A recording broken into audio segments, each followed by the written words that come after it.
지난주에는 우리는 예수님께 베드로를 부르심에 같이 한번 살펴보았습니다. 오늘은 레위 마태를 부르심에 대해서 같이 살펴볼 터인데요. 예수님께서 이제 본격적으로 제 아들을 부르고 계십니다. 오늘 이 마태의 부르심을 보면서 몇 가지 같이 말씀을 나누도록 하겠습니다. 우리 같이 말씀을 볼 때요. 마태 9장 9절 같이 한번 읽어볼까요? 같이 시작. 예수께서 그곳을 떠나 지나가시다가 마태라는 사람이 세관에 앉아있는 것을 보시고 이르시되 나를 따르라 하시니 일어나 따르니라. 아멘. 예수님께서 지나가시는데 마태가 세관에 앉아있습니다. 그 마태를 향하여서 예수님께서 나를 따르라 라고 말씀하시니까 일어나 따랐다는 것입니다. 좀 이상하지요. 낯선 사람이 나를 따르라 그랬는데 따랐다. 좀 이상합니다. 근데 누가복음 보면 더 이상해요. 우리 한번 누가복음 한번 보시겠어요? 누가복음 같이 읽죠. 시작. 그 후에 예수께서 나가사 레위라 하는 세리가 세관에 앉아있는 것을 보시고 나를 따르라 하시니 그가 모든 것을 버리고 일어나 따르니라. 아멘. 누가복음을 보게 되시면 세관에 앉아있는 레위에게 마태에게 나를 따르라 라고 말씀하셨더니 이 마태가 따르는데 어떻게 따르냐? 모든 것을 버리고 따랐다는 것입니다. 더 이상하지요. 여러분 한번 생각을 해보세요. 여러분이 어디에 이제 앉아있는데 누군가 낯선 청년이 와서 나를 따르라 그러면 여러분들이 따르겠어요? 근데 오늘 마태는 세관에 앉아있는데 나를 따르라 라고 했더니 따랐다는 것입니다. 근데 그 따랐는데 모든 것을 버리고 이 모든 것 안에는 그 가지고 있는 직업도 이야기하는 거예요. 세리라는 직업. 근데 세리라는 직업이 그렇게 쉬운 직업이 아닙니다. 그 당시 세리가 되어지면 권력과 부귀가 보장되어져 있는 직장이에요. 적어도 세리가 되기 위해서는 3가지 이상의 언어를 할 줄 알아야 됩니다. 히브리어, 아람어, 헬라어. 더해서는 이제 로마어까지 해야 돼요. 그리고 지금 마태는 이 자리를 지키기 위하여서 세리가 되어지면 동족들로부터 욕을 많이 먹게 되어져요. 비난을 많이 먹게 되어져요. 그런 수많은 욕과 비난 가운데서 지켜왔던 자리입니다. 그 자리가 어떤 자리인데 그 자리를 나사렛 시골 청년이 나를 따르라 하기도 해 따랐다는 것, 그것은 사실 말이 안 되는 이야기죠. 성경은 많은 내용들을 함축해서 말씀하고 있습니다. 함축해 있는 내용들을 잘 풀어내야 성경이 말씀하고자 하는 본래 의미를 잘 드러낼 수 있는 것이고 그 의미를 통하여서 우리가 같이 은혜를 받게 되어지는 것입니다. 오늘 이 예수님께서 마태에게 나를 따르라 라고 말씀하셨을 때 마태가 예수님을 따랐다고 말씀하게 되어지는데 그 의미를 잘 드러내게 되어지면 마태가 생각하고 있는 생각이 무엇이었던가, 그리고 마태는 왜 마태복음을 기록할 수밖에 없었는가 하는 것까지 우리가 살펴볼 수 있는 것들을 볼 수 있습니다. 오늘 마태가 왜 예수님을 따랐는가에 대한 내용과 동기가 성경에 나와 있지 않습니다. 그런데 몇 군데를 보면 힌트를 얻을 수 있어요. 누가복음이랄지 마태복음에 보면 마태가 예수님을 나를 따르라 말씀하셨을 때 따를 수밖에 없었던 동기, 힌트가 나와 있는데요. 이렇게 되어져 있죠. 우리 한번 누가복음 3장 27절 같이 한번 읽어볼까요? 시작. 그 후에 예수께서 나가사 레위라는 세리가 세관에 앉아있는 것을 보시고 나를 따르라 하시니. 세관에 지금 누가 앉아있느냐? 레위가 앉아있다는 것입니다. 레위. 마태복음에서는 마태라고 했어요. 마태. 세관에 앉아있는 사람이. 그런데 오늘 누가복음에서는 레위가 세관에 앉아있었다라고 말씀하게 되어져요. 마가복음에서 이렇게 설명합니다. 같이 한번 볼까요? 마가복음 2장 같이 있죠. 시작.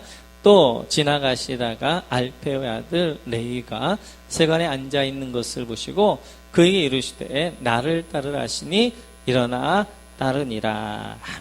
마가복음에도 보니까 더 자세하게 알페오의 아들 레위가 세관에 앉아 있었다. 누가복음이나 마가복음을 보게 되어지면 레위가 앉아 있었어요.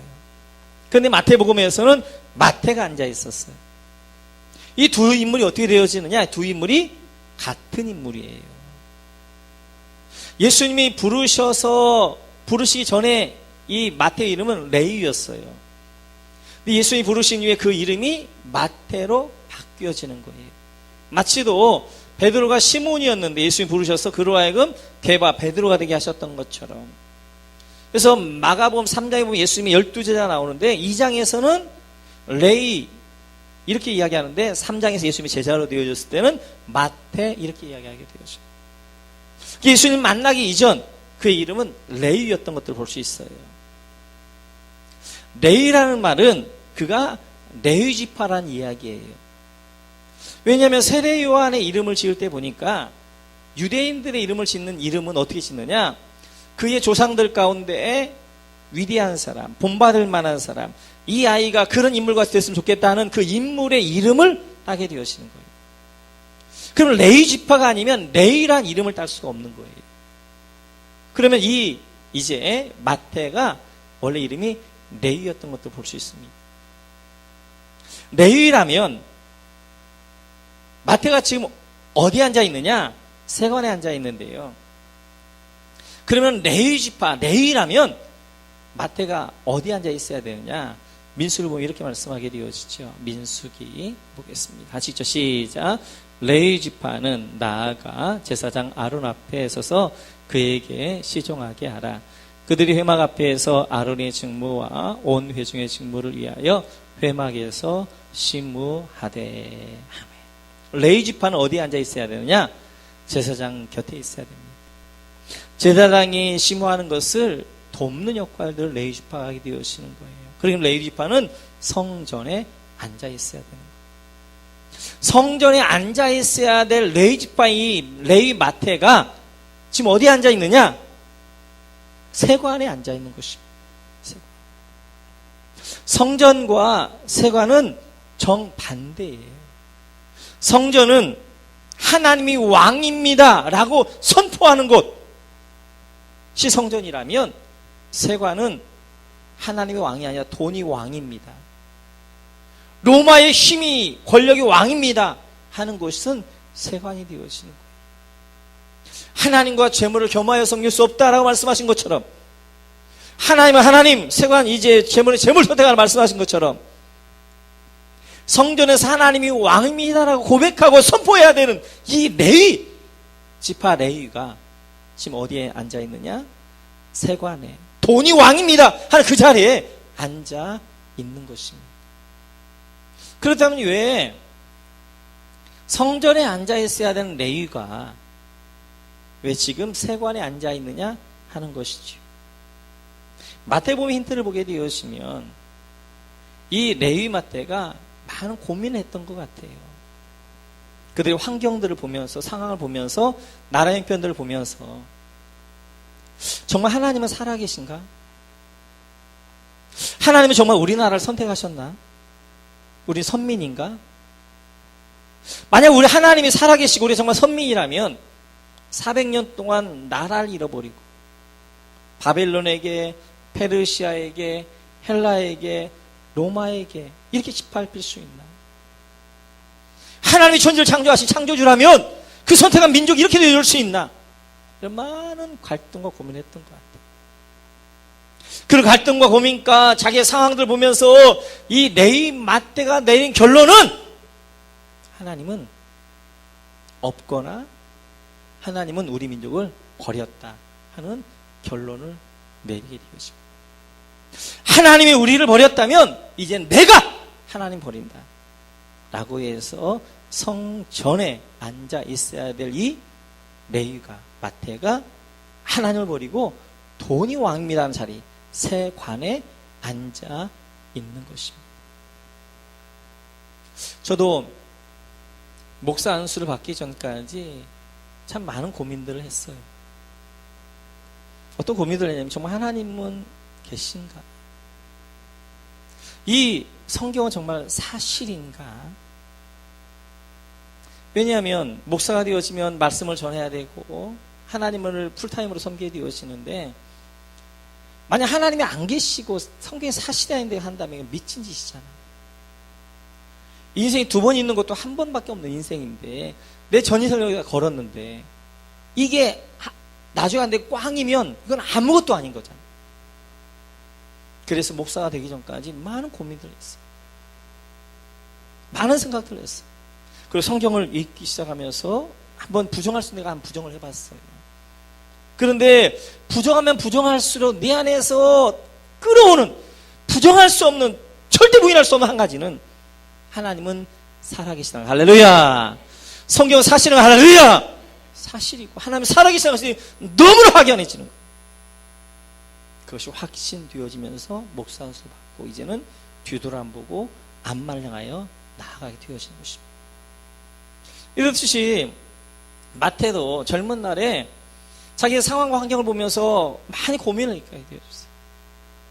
그래서 결론 내려서 난 하나님 버린다. 그리고 하나님 대신에 돈을 섬기고 로마를 섬기는 세관에 앉아있게 되어진 것입니다. 그러면 자기 마음이 편할 것 같았어요. 그런데 이 세관에 앉아있는 마태가, 세리마태가 부자가 되어졌고 돈을 많이 벌었는데 영혼과 정신이 피폐해져 가는 것입니다.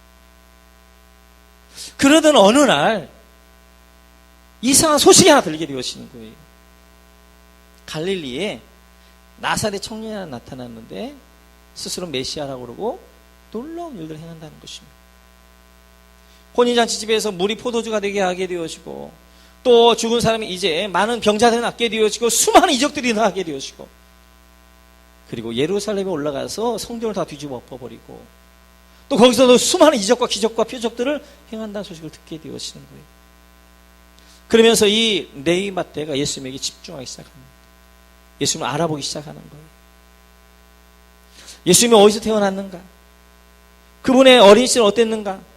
그분이 어떤 이적들을 행했는가? 이것들을 쭉 보면서 그가 깜짝 놀라게 발견한 사실은, 이분이 구약에서 하나님이 보내시겠다고 약속한 메시아가 이분이구나 하는 것들을 깨닫게 되어지는 거예요. 그러면서 지금까지 레위 마태는 하나님이 죽었거나 우리를 버렸다고 생각했는데, 하나님은 버리지 않았고 하나님은 우리를 떠나지 않았고 이 예수라는 이 분을 통하여 우리 함께 계신다 라는 것들을 깨닫게 되어지는 거예요. 그래서 그 마태가 이렇게 고백합니다. 마태복음 1장 23절 우리 같이 읽죠. 시작. 보라, 처녀가 잉태하여 아들을 낳을 것이요 그 이름은 임마누엘이라 하리라 하셨으니 이를 번역한즉 하나님이 우리와 함께 계시다 함이라. 아멘. 예수님 안에 하나님 함께 하시는구나. 임마누엘 하시는구나. 하나님 우리를 버린 것이 아니라 예수님 가운데 함께 하시게 되고 기다리고 때가 참에 보내셨는데 내가 너무 성급했구나 하는 것들을 알게 되어지고, 그리고 이제 준비되어져 있습니다. 그때 예수님이 가버나움을 지나가시게 되어지고 마태를 향하여서 부르시는 것이죠. 나를 따르라 하게 되어지니까 마태가 뒤돌아보지 않고 자기 모든 것을 버려두고 예수님을 따르게 하게 되어지는 그러한 이제 예수님의 제자가 되어지는 과정인 것입니다. 그렇게 따르면서 예수님과 함께 3년간의 그 삶을 보면서 또한 예수님의 십자가와 부활을 경험하면서 그 안에 더 확신해지는 거예요. 그러면 그럴수록 그에게 짓누르는 아픔과 같은 것이 하나 있는 것입니다. 누구냐면 자기와 같이 하나님이 죽었다고 생각하거나 하나님 우리를 버렸다고 생각하거나 아니면 메시아를 지금도 기다리고 있는 동족, 자기 민족, 유대인들이 생각이 나는 거예요. 그래서 그 유대인들 위해서 성경을 쓴 것이 마태복음인 거예요. 나와 같이 메시아가 오셨으면 오신 줄 모르고 계속 메시아를 기다리는 자기 민족, 하나님 우리를 버렸다고 생각하는 그 방황하는 그 민족을 향해서 펜을 들어 쓰기 시작한 것이 바로 마태복음이 되었죠. 그 마태복음의 주제는 하나님이 우리와 함께 계시다 하는 거예요. 마태복음 1장 23절을 같이 다시 한번 읽어보자. 시작. 보라, 처녀가 잉태하여 아들을 낳을 것이요 그 이름은 임마누엘이라 하리라 하셨으니 이를 번역한즉 하나님이 우리와 함께 계시다 함이라. 아멘. 마태복음 1장에서 예수의 족보 이야기를 다 마친 다음에 가장 먼저 마태가 하고 있는 이야기는 임마누엘, 하나님이 우리와 함께 계시다 이야기를 하고 있는 거예요. 그리고 마지막에 마태복음 28장 20절에 어떻게 마치고 있느냐 같이 한번 볼까요? 같이 시작. 내가 너희에게 분부한 모든 것을 가르쳐 지키게 하라. 볼지어다 내가 세상 끝날까지 너희와 항상 함께 있으리라 하시니라 하네. 마태복음 그래서 마태가 어떻게 끝나냐? 하나님이 우리와 항상 함께 있을 것이다 라고 끝내게 되어지는 거예요. 마태가 못 느꼈던 것 뿐이죠. 하나님은 늘 함께 하셨는데 마태가 못 느끼고 있었던 거예요. 그 백성을 향하여서 하나님이 너희들과 항상 함께 있을 것이다 라고 이야기하고 있는 것입니다. 마태가 자기 환경을 바라봤을 때는 불평하고 하나님을 볼 수밖에 없었어요. 그런데 그가 예수를 바라보기 시작할 때 하나님의 뜻을 깨닫게 되어지는 것이며, 예수를 바라볼 때 그 안에 소망이 있게 되어지는 것이며, 예수를 바라볼 때 그 안에 이 환경을 통해 하나님의 뜻이 무엇인가를 발견하게 되어졌던 것들을 볼 수 있습니다. 우리가 한번 환경을 바꿔서 하박국서 한번 보시죠. 하박국서 1장 2절을 같이 한번 읽겠습니다. 같이죠. 시작. 여호와여 내가 부르짖어도 주께서 듣지 아니하시니 어느 때까지리까? 내가 강포로 말미암아 외쳐도 주께서 구원하지 아니하시나이다. 아멘. 하박국서 1장 1절 하박국이 이제 한 노래예요. 그 2장 2절에 가장 먼저 하고 있는 게 뭐냐면 하박국이 원망의 기도를 하고 있는 거예요. 하나님, 내가 부르짖어도 왜 주를 듣지 않습니까? 내가 이 강포 가운데 있는데, 내가 이 고난 가운데 있는데, 내가 이 어려움 가운데 왜 날 여기서 구원해 주지 않습니까? 라고 하박국 하나님 향하여서 부르짖고 있는 것이죠. 그 하박국 시대는 여호야김 왕이 이제 죽게 되어지고 혼란한 시대에, 그리고 그때 그 시대는 바벨론과 애굽에게 짓밟히면서 피폐한 그 시대, 그 환경들을 바라보면서 하박국이 이야기하는 거예요. 하나님, 우리가 왜 이렇게 부르짖어도 아무 응답이 없는 것입니까? 우리가 이 고난 가운데, 이게 어려움 가운데 있는데 왜 하나님은 우리를 여기서 구원하지 않는 것입니까? 라고 하박국이 하나님 향하여서 부르짖게 되어지는 거예요. 그 하박국의 부르짖음에 대해서 하나님 이렇게 응답하십니다. 2장을 한번 보시겠어요? 같이 시작. 이 묵시는 정한 때가 있나니 그 종말이 속히 이르겠고 결코 거짓되지 아니하리라. 비록 더딜지라도 기다리라. 지체되지 않고 반드시 응하리라. 할렐루야. 이 묵시, 너의 기도는, 기도 응답은 정한 때가 있는 것이다. 그 정한 때가 속히 돌아올 것이고 너는 더딜지라도 지체하지 않고 반드시 응할 것이니까 기다려라. 하나님 말씀하게 되어져. 지금 네가 기도하는 것, 지금 응답한다고 네가 지금 이렇게 원망하고 있는데 그 응답은 속히 이루어질 것이다. 더딜지라도 반드시 이루어진다. 내가 반드시 약속 지킨다. 라고 하나님 말씀하게 되어져. 그러면서 4절에 이렇게 이제 하박국에게 말씀하십니다. 같이 한번 볼까요? 4절 같이 시작. 보라, 그의 마음은 교만하며 그 속에서 정직하지 못하나 의인은 그 믿음으로 말미암아 살리라. 할렐루야. 의인은 그 믿음으로 말미암아 살리라. 할렐루야. 의인은 믿음으로 말미암아 살 것이란 거예요. 여기서 믿음은 뭐예요? 하나님의 정한 때가 있고 정한 때까지 기다릴 줄 아는 것, 이것이 믿음인 거예요. 우리는 내 때에 이루어지기 원해요. 그러나 내 때에 주면 망하는 거예요. 하나님의 정하신 때에 주셔야 그것이 내 안에 은혜가 되어지는 거예요. 우리 자녀들에게도 마찬가지예요. 자녀들에게 원한다고 주는 것이 아니라 자녀들 줘야 될 때가 있는 거예요. 아이가 칼을 쓸 줄 모르는데 아이에게 칼을 주면 그 칼을 아이에게 흉기가 되어지는 거예요. 그러나 성장에서 칼을 쓸 줄 알 때에는 그것을 통하여서 음식을 만들고 유익한 것들을 하게 되어지는 거죠. 내가 막 구하지만 그 구하는 때 날 준다면 하나님이 그걸 때때로 그 축복이, 그 물질의 복이, 건강의 복이 나를 상하게 할 수 있어요. 그렇기 때문에 하나님께서 하나님의 정한 때에 주시는 거예요. 그 정한 때까지 기다리는 것, 그것이 믿음이에요. 의인은 하나님의 사람은 하나님의 정한 때까지 기다릴 줄 알며 그 믿음 가운데 흔들리지 않는 것이다 라고 말씀하십니다. 그러면서 하박국 2장 20절에 보면 이렇게 말씀하게 되어져. 같이 한번 있죠. 시작. 오직 여호와는 그 성전에 계시니 온 땅 그 앞에서 잠잠할지니라 하시니라. 온 땅 그 앞에 잠잠하라. 잠잠히 하나님의 때까지 기다려라. 인내할 줄 알아라. 하박구가 잠잠히 하나님만 바라보고 하나님의 때까지 기다려라 라고 말씀하게 되었어요. 그 하나님의 말씀에 대하여서 하박국은 또 이렇게 응답합니다. 하박국서 3장 2절 하시죠. 시작. 여호와여, 내가 주께 대한 소문을 듣고 놀랐나이다. 여호와여, 주는 주의 일을 이 수년 내에 부응하게 하옵소서. 이 수년 내에 나타내시옵소서. 진노 중이라도 긍휼을 잊지 마옵소서. 하박국이 환경을 바라봤던 그의 눈이 이제는 눈을 들어 하나님을 바라보기 시작하면 하나님의 뜻을 바라보기 시작하는 거예요. 그러자 그가 이야기합니다. 하나님이여, 내가 주님의 소문을 들었으니 주님의 때에 수년 내에 부흥케 하시고 회복시키시고 수년 내에 하나님께서 구원하실 줄로 믿습니다 라고 하박국이 고백하게 되어지는 거예요. 그래서 환경에서 눈을 떼어 하나님을 바라볼 때 그는 이런 고백을 하게 되어지는 것입니다. 3장 17절 같이 읽죠. 시작. 비록 무화과 나무가 무성하지 못하며 열매가 없으며 감람나무에 소출이 없으며 밭에 먹을 것이 없으며 우리의 양이 없으며 외양간에 소가 없을지라도 나는 여호와로 말미암아 즐거워하며 나의 구원의 하나님으로 말미암아 기뻐하리로다. 주 여호와는 나의 힘이시라. 나의 발을 사슴과 같게 하사 나를 나의 높은 곳으로 다니게 하시리로다. 이 노래는 주의하는 사람을 위하여 내 수금에 맞춘 것이니라. 17절 보니까 하박국이 이렇게 얘기하는 것입니다. 그의 삶은 아무것도 발현한 게 없어요.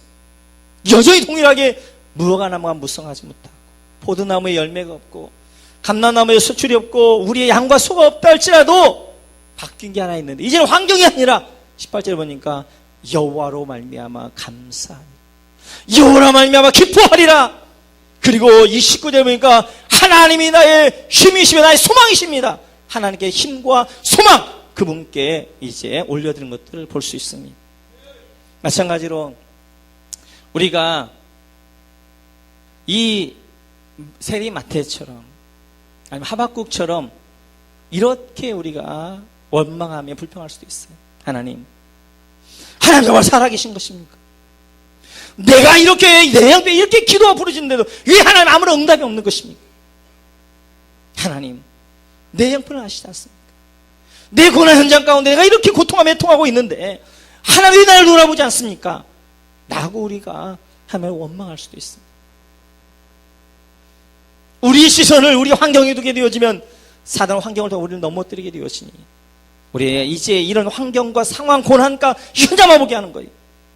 이때 우리의 눈을 들어 마태가 예수를 바라봤던 것처럼 하박국이 하나님을 바라봤던 것처럼 우리 눈을 들어 하나님 바라볼 때 할렐루야 그 안에 소망을 믿으면 할렐루야 그 때가 되어짐에 정한 때가 있고 속히 이루어질 것이며 더딜 때 반드시 이룰 것이다 라고 말씀하여 주시는 이 하나님 그 하나님께 소망을 두게 될 때 우리 형편 가운데 우리는 감사할 줄 믿습니다. 수고할 줄 믿습니다. 하나님만이 나의 소망이십니다. 나의 힘입니다 라고 고백하는 여러분 되시기를 주님의 이름으로 축원합니다. 오늘은 동영상 하나 볼 터인데요. 여러분 잘 아시는 윤복희 권사님 이제 어린 시절부터 윤양기 목사님과 함께 남매가 얼마나 어렵게 살아 여러분 잘 아실 거예요. 근데 그가 자라가면서 하나님이 그에 주신 말씀들이 있습니다. 그 말씀들을 가사로 해서 만든 노래가 있는데 그게 바로 여러분이라는 노래예요. 근데 이 여러분이라는 노래가 원래는 영어 가사입니다. 영어 가사는 하나님이 윤복희 권사님이 하고 있는 이야기를 영어 가사로 좀 만든 거예요. 그런데 이제 그것이 이제 1979년도 국제가요제에서 영어로 했는데 번안되어지면서 이제 대중적인 것들을 해야 되기 때문에 이제 기독교적으로 많이 뺐지요. 한번 권사님의 간증 그리고 우리가 한번 이 원어로 한번 여러분 한번 보면서 하나님이 그를 어떻게 이끌어 가셨는가, 그게 어떻게 말씀하셨는가, 그 우리가 어떻게 말씀하신가를 한번 같이 보기를 원합니다. 같이 한번 보겠습니다. 목회 권사님이 이걸 작사하게 되어지고 그 내용을 같이 한번 나눴었는데요. 하나님이 권사님에게 하시는 말씀, 내가 너의 지팡이다, 내가 너의 사랑이다, 나만 의지하고 나와 함께 길 가자라고 말씀해 주신 것처럼 하나님은 한 번도 여러분을 떠나지 않는 거예요. 그런데 내가 떠나면서, 내가 멀리 있으면서 떠났다라고 이해하는 것입니다. 우리 한번 찬양하면서 같이 한번 기도하고 나가겠습니다. 삶에 지쳐있을 때 주님이 이렇게 말씀하십니다. 내가 너와 함께 할 것이다.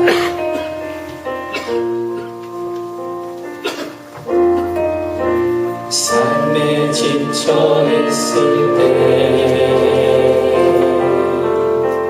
주님이 말씀하셨네. 내가 너와 함께 하리니 어서 일어나거라. 주의 영광 위하여 헌신과 인생하는 것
성경과 다시 한번 기도합니다.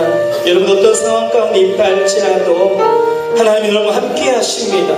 그 상황과 환경을 바라볼 것이 아니라 그 상황 가운데 여러분 함께 하시는 주님 하나님 바라보셔야 됩니다. 근데 승리하며 이겨나가며 내가 너의 지팡이가 될 거야, 내가 너의 사랑이 될 거야, 이거 붙잡고 나와 함께 하자 라고 말씀하신 그 주님, 그 주님의 손을 붙잡는 제자들께서 우리 주여 한번 한다 같이 한번 기도합니다. 기도하겠습니다. 주여